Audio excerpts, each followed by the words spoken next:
Salut les gens, c'est Dream1 sur la map Ardat et aujourd'hui on se retrouve en compagnie de ma MP7 tir rapide, mon arme secondaire FMJ9, chargeur de grande capacité. Mes atouts, donc c'est passe-passe, bonne gâchette et silence de mort. Avec l'équistrie d'assaut IMS, hélico d'attaque et mitraillage d'hélico. Voilà. Donc je me présente, je m'appelle Dream1, je suis un tout nouveau youtubeur. Et j'espère que cette vidéo vous plaira. Si c'est le cas, n'hésitez pas à vous abonner. Personnellement, j'envisage de fournir 3 gameplays par semaine. Ce qui est ni trop peu ni trop, tout simplement.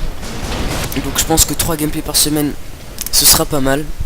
Et je pense que ce sera largement possible de faire ça, car je fournis souvent des gameplays, des bons gameplays, sans me vanter.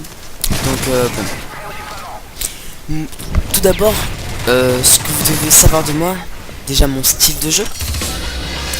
Je suis un rusher, tout simplement. Moi je rush, je campe pas, je suis pas une campeuse, sauf sur une map sit-down où je reste dans un certain périmètre. Mais ce sera que sur cette map où je vais rester un peu statique. Mais enfin bon. Personnellement, je joue sur 3 classes. Petite map, moyenne map et grande map. Tout d'abord pour les petites maps, j'utilise la MP7 tir rapide. Pour les moyennes maps, la SM901. Et pour les grandes maps, bah la CR. Car la CR a d'une précision redoutable. Donc voilà. C'est pour ça que je l'utilise. Donc là on joue avec la MP7 qui est pour moi la meilleure arme. Non. La meilleure arme, non, quand même pas. Mais la meilleure mitraillette de ce Call of Duty. Avec une précision quand même impressionnante, puisque pour une mitraillette quand même elle est très précise. Moi franchement le viseur je le vois pas trop bouger. Donc voilà. Après la puissance de feu est grande, les dégâts sont importants. Et la cadence de tir est quand même élevée, avec un chargeur assez grand. Donc elle est franchement bien cette arme. Vous voyez, il n'y a pas besoin de forcer, elle tue très très vite. Donc bon. Donc moi personnellement, c'est franchement la mitraillette que je préfère. Donc bon, voilà. Donc là j'ai une soudaine envie de parler des FMG 9 Akimbo, car j'en retrouve dans cette partie. Les FMG 9 Akimbo est une arme relativement cheatée, on va dire. C'est comme pour les J18 de Call of Duty Modern Warfare 2. Ils ont beaucoup de balles dans le chargeur et tuent très vite et sont précis. Des FMG Akimbo, FMJ 9, excusez-moi, Akimbo silencieux revient à la précision d'un UMP sans silencieux.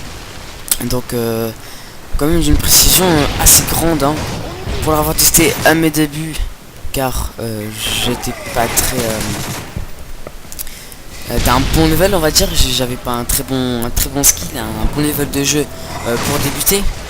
Donc j'ai quand même essayé. Et franchement j'ai tué vraiment easy, hein. Dans une partie récemment, il y a 2 jours, cette arme m'a énervé. En face il y en avait 3 mais qui faisaient que l'utiliser sans prendre leur arme primaire. Donc je m'y suis mis et mon équipe a gagné. Et j'avais dans la partie, j'ai eu 4 hélicos d'attaque, ce qui est quand même beaucoup pour une seule partie. Donc bon, c'est vraiment facile. C'était pour prouver que c'était relativement facile de jouer avec cette arme. Donc bon voilà, j'espère l'avoir prouvé en faisant cette partie, parce que quand même 4 hélicos d'affilée, c'est un nombre. Il n'y a pas tout le monde qui a la chance d'en avoir 4 en une seule partie. Donc voilà. Donc là la partie touche bientôt à sa fin. Notre équipe gagne 7200 à 4000. On va gagner, c'est sûr et certain. Et voilà, la partie se termine. Donc c'est Paul Hauss de la team HKT qui va faire cette kick finale avec son AK-47 viseur laser. Voilà. Bon, salut les gens, c'était Trim1 sur Ardat. Allez, à plus.